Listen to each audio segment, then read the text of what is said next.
Assalamualaikum warahmatullahi wabarakatuh. Perkenalkan, nama saya Fathrian Fabian dari kelas manajemen 23A NPM 23411086. Di sini saya akan menjelaskan materi tentang pengertian dari komunikasi bisnis. Langsung saja kita ke materinya. Komunikasi bisnis merupakan salah satu aspek yang sangat penting dalam menjalankan sebuah perusahaan atau organisasi.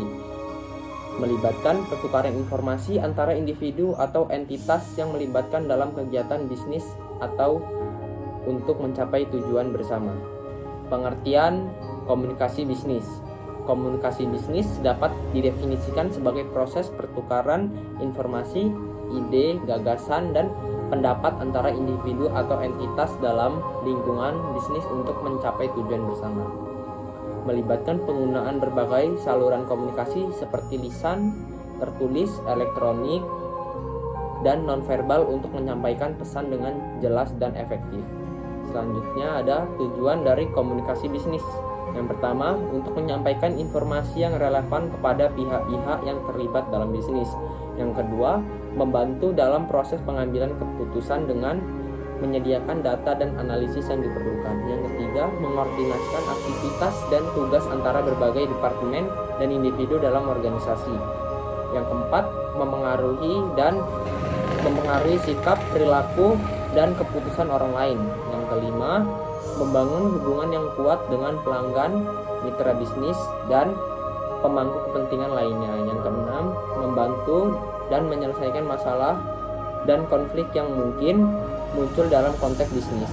Selanjutnya ada jenis-jenis komunikasi bisnis. Yang pertama, komunikasi verbal, melibatkan penggunaan kata-kata lisan seperti pertemuan tatap muka, panggilan telepon, atau konferensi video.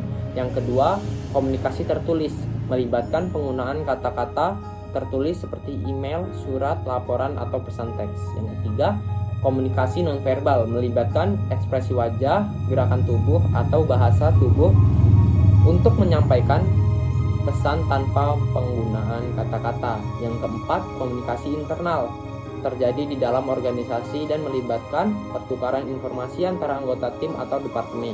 Yang kelima, komunikasi eksternal, terjadi antara organisasi dan pihak luar seperti pelanggan, pemasok, atau mitra bisnis. Yang keenam, komunikasi formal, dilakukan sesuai dengan protokol atau prosedur tertentu seperti rapat resmi atau laporan tertulis. Yang ketujuh, komunikasi informal, lebih santai dan tidak terikat oleh aturan tertentu seperti percakapan sehari-hari di tempat kerja atau pesan singkat. Yang kedelapan, komunikasi massa, bertujuan untuk menyampaikan pesan kepada audiens yang luas melalui media massa seperti iklan, publikasi, atau acara promosi. Yang kesembilan, komunikasi interpersonal, terjadi antara dua atau lebih individu dalam konteks pribadi atau profesional. Yang ke-10, komunikasi digital, melibatkan penggunaan teknologi digital seperti email, media sosial, atau platform kolaborasi online untuk berkomunikasi dan berbagi informasi. Hambatan-hambatan komunikasi bisnis. Yang pertama, gangguan yang dapat menghalangi transmisi pesan dengan jelas seperti gangguan teknis atau gangguan lingkungan. Yang kedua, perbedaan bahasa, budaya, dan latar belakang dapat menghambat pemahaman yang tepat. Ketiga, kurangnya pemahaman tentang tujuan komunikasi dapat menyebabkan kebingungan dan kegagalan dalam mencapai hasil yang diinginkan. Yang keempat, interaksi yang salah atau pemahaman yang salah tentang pesan yang disampaikan. Yang kelima, jumlah dan jenis saluran komunikasi yang terbatas dapat menghambat efektivitas komunikasi. Strategi komunikasi bisnis.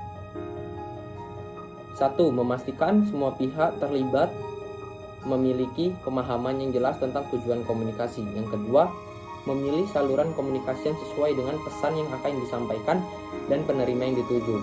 Yang ketiga, mendorong keterbukaan dan transparansi dalam komunikasi untuk membangun kepercayaan dan menghindari kesalahpahaman. Yang keempat, menggunakan bahasa yang sesuai dengan audiens yang dituju dan menghindari jargon yang tidak dikenal. Yang kelima, mendorong umpan balik dari penerima untuk memastikan pemahaman yang tepat dan meningkatkan kualitas komunikasi. Yang keenam, melakukan evaluasi terhadap proses komunikasi dan melakukan penyesuaian jika diperlukan untuk meningkatkan efektivitas. pentingnya komunikasi bisnis dalam konteks globalisasi. Dalam era globalisasi saat ini, komunikasi bisnis menjadi semakin penting karena perusahaan harus beroperasi di lingkungan yang semakin kompleks dan terhubung secara global. Pentingnya komunikasi bisnis dalam konteks globalisasi meliputi yang pertama, dengan bisnis yang beroperasi di berbagai negara, penting untuk memiliki kemampuan komunikasi yang sensitif terhadap perbedaan bahasa dan budaya. Yang kedua, perusahaan seringkali memiliki tim yang tersebar di berbagai lokasi geografis dan komunikasi bisnis yang efektif kemungkinan kolaborasi yang mulus antar tim-tim lainnya. Yang ketiga, dalam persaingan bisnis global, komunikasi yang efektif dapat menjadi keunggulan kompetitif yang signifikan.